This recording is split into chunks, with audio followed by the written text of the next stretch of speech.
So there you go. This is what I want to show you. I'll post this on your Canvas. I'm hoping that you're able to get the Canvas, and I'm hoping that you're going to use Canvas because that's where you're going to find. I mean, you don't have to buy a textbook. There's a whole bunch of stuff that's relevant to what you're going to be doing in the welding class at Laney. You'll find it on Canvas, so you'll definitely need computer access. You'll need the interweb. So if you don't have any of that, go over to the tower. I think they're handing out laptops and hotspots. So and then if you don't have a Zoom account, I mean Canvas account, I don't know why I wouldn't be able to tell you that. That's something that you should have got when you signed up for this class. Okay, so with that in mind, I want to talk about parts of a weld. This is a fillet weld. You can see this piece is welded onto this piece. I don't have my little mouse highlighter, but this is a cross section of that. Notice that this is one leg size from there, from this toe to that toe, or excuse me, from that toe to that toe. See, there's the toe, there's the toe. This is the face of the weld. There's all the definitions here below, but I just want you to understand. So, okay, so some people talk about theoretical throats and effective throats and actual throats. Yeah, okay. So, yeah, who cares? But you know what the throat of the weld is. It's the thickness, pretty much the thickness of the weld. Now, some people get real particular about it. They have little tools that measure this throat, and it's supposed to be within the specs that the engineer or the inspector is asking for. So you'll need to understand that and figure out how to put in what they want. All right, but basically you want to make sure that you've got and understand what the toe of the weld is, because I'm going to be talking to you in the lab about the toes of your weld.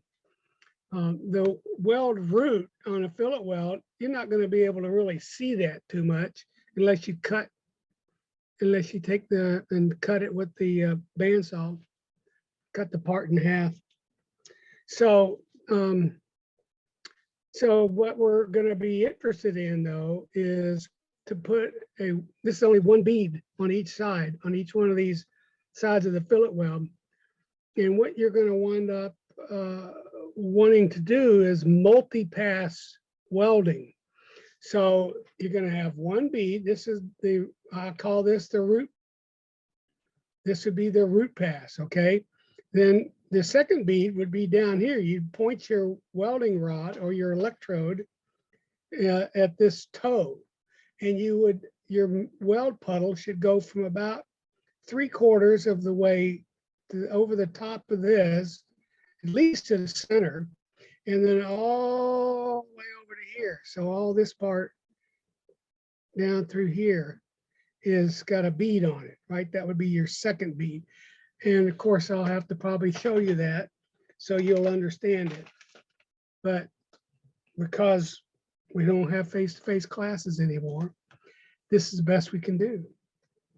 Now, with that said, you can always go to YouTube or do a Google for multi-pass welding and see cross sections of multi-pass welding and video lectures and a whole lot more information, because you're going to want to make what I'm going to call profile. The profile is what would be considered the cross section of your multi-pass welding. And on a fillet weld, it generally should be as much weld on this leg as is on this leg, on this vertical leg. So the horizontal leg, and say the pass here, there's a pass up here. So as much material is up this way as there is over on the horizontal part. All right, so that would be 2 beads showing. you start here and had a bead coming down to here. And then the next pass, you would, of course, change your angle of your rod and your electrode, and you would point it at this toe, and you would go from up here to about here. And when you finish, this should all be on a 45-degree profile. I hope you're understanding this. And if not, if you have any question about it, when you get into the lab, let me know, because it's going to be one of the first things. One of your first challenges, of course, in any welding is to be able to see the weld puddle. Now, if you can't see the weld puddle, you're not going to have a happy time welding. So you're going to have a welding hood on, and it's dark in there. And as soon as you strike an arc, most of the electric welding hoods will go dark. And so I normally use a 9. Now that's the darkness of the shade, but it's always recommended for people to go 10. So you're probably find that your welding hood goes from 9, 10, 11, 12, 13. 13 is like really dark, and you probably won't see anything.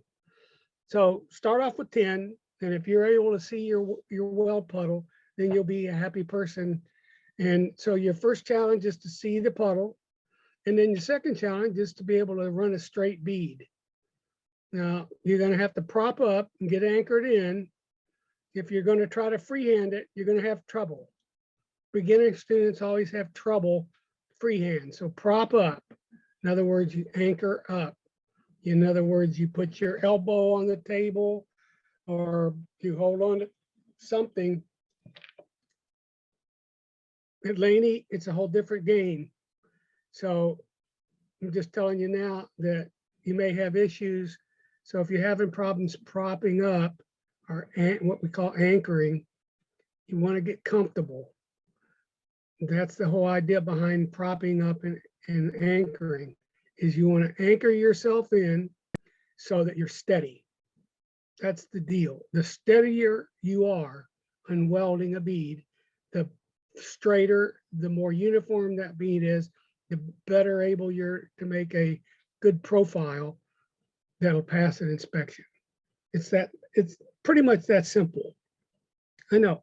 I said it's that simple, but you will, with practice, be able to accomplish this. Now, let's take a look at that was the fillet weld. Let's look at the groove weld. You're not going to be doing much groove welding in our classes because they're kind of beginner classes. I don't think we even have any material. Well, I don't know what we're going to have. So this one has a backing plate, and notice this would be a root pass. Well, it looks to me like this is just one single pass. However, if this was a big thick piece of steel, this would be the root pass. Then you would have one pass here, maybe a second pass. Maybe you'd have a weave weld in between here. Maybe you'd have a dozen passes, depending on the thickness of the steel. So running beads, just for your information, running beads is a little bit more difficult than weaving, I think. That's my opinion, because you have to be steadier. And so that means you need to anchor. That means you need to be steady and comfortable. Okay, so here's a toe, there's a toe. This reinforcement, what's called reinforcement, I call that the cap pass. So there may be several beads here, depending on the thickness of the plate. Okay, so you can read down through these things. Again, theoretical throat, effective throat, actual throat. All right, those things make up the throat of the weld, and you can see that there's a difference between them. People really want to get technical on this stuff, but for a beginning student, you don't really need to worry about the technicalities of these that go into that detail of the different types of throats they have for your welding. You want to be able to run a straight bead. You want to be able to first see the bead, see the puddle, run a straight bead, and make a good profile. Okay, so that's your challenge for this semester. And most of the time you're going to be welding on what they call a fillet weld. And in fact, most of you are going to be welding in the flat position. I call it the down end. That's the old timers call it down end. You're welding in the flat position. Everything's down. Your rod's pointing down. Okay. If you're doing really good with that, I may have you tilt the plate up and have you weld vertical up, or maybe vertical down, depends. So that's a whole lot of stuff right there that you've just learned. And let's see about more screen sharing. I think I'm going to stop that share. And let's try sharing it again. And I don't see what I'm looking for. We talked about the parts of the weld. Oh, goodness. How about travel and work angle? All right, so we got to share the screen again. Share screen. There it is, share. There we go. So travel and work angle. Now, you're going to hear me talk about dash, distance, angle, speed, and heat. Distance, angle, speed, and heat, dash.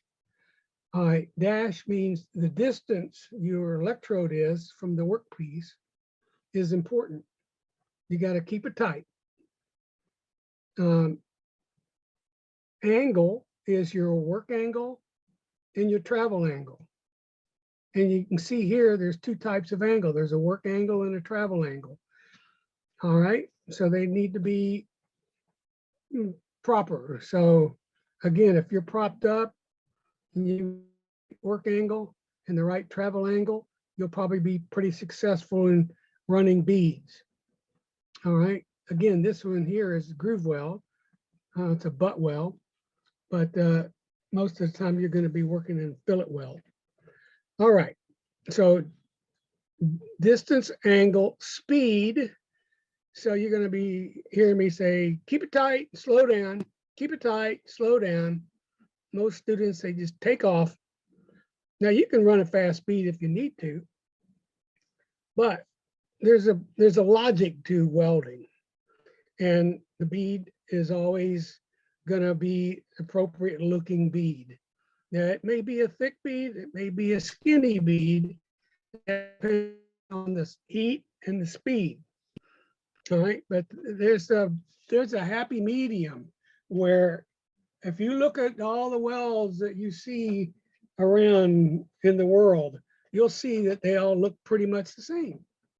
There's a uniformity to it, and that's because people know how to weld, been doing it for a long time. They know that you go this fast at this temperature and hold it at this angle, and you holding it tight. So you got distance, angle, speed, and heat. Now, any one of those things, those four things that I've mentioned, if any one of those things is absent, you're going to have an ugly looking weld. So for instance, your distance, maybe you're long arcing, you're way too far away from the metal. You're going to have ugly spatter, big mess, okay? And of course, if you're too tight, it's going to dig in and it'll probably stub out on you. All right, if your angle is off a little bit, so any one of those things messes up, you're going to have ugly weld. Any two of those things are not correct, then you probably won't have much of a weld at all. So we'll talk about that when we get to class, and that'll be on October the 4th. And I will post these two items right here.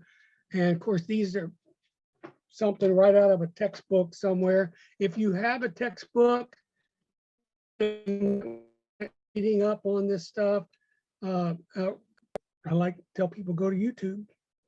If you want to learn how to do beginning welding on a fillet weld, type that into YouTube, and bada bing, bada boom. You will see it and believe it, and then play it again and again and again. And right before you come into the lab, you play it again, so it's fresh in your mind, and bada bing, bada boom. You will be in business. You will be making pretty welds.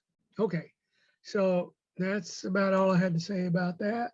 So have a happy day, and we'll see you in the lab. Stop the recording.